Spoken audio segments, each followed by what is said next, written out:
Welcome to Chicken Breeding and Management, Liver Health.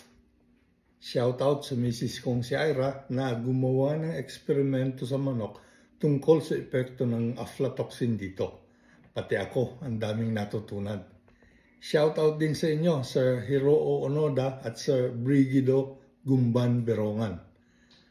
May mga kumpanya na nagbibenta ng products para sa liver health. Available ito sa mga paborito nating poultry supply. Pero marami sa mga gumagamit, sa conditioning lang siya ginagamit. Sobrang importante ng liver health ng manok. Lalo na at binibigyan natin sila regularly ng seeds at grains. Kapag may aflatoxin ang mga ito at regular na naibibigay sa manok, atay ang magsasuffer. Kapag namaga ang atay, apektado ang kakayahan ng manok na gamitin particularly ang protein at energy ng patuka. Kapag hindi ito maayos, apektado ang kakayahan ng manok sa maraming bagay, laban, pagpaparami. Ang broodhen, mahina ang pangingitlog, mas maliliit ang itlog kaysa sa dati.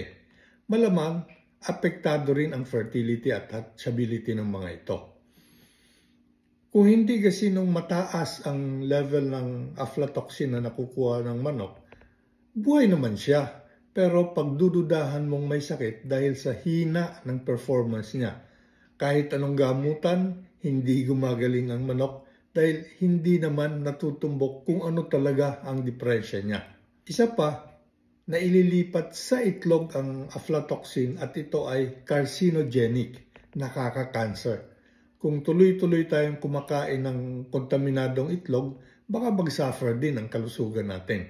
Wala talagang gamot dito dahil ang kailangang ma-neutralize ay ang aflatoxin. Makikita mo lang ito kapag binuksan mo ang manok.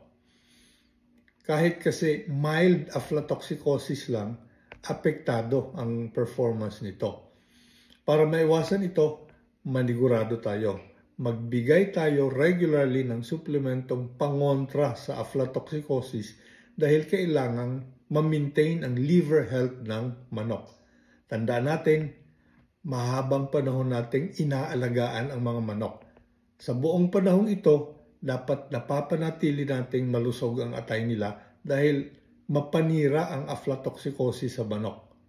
Sa kalusugan ng manok at sa performance nito sa larangan ng laban at pagpaparami. Maraming salamat sa panonood.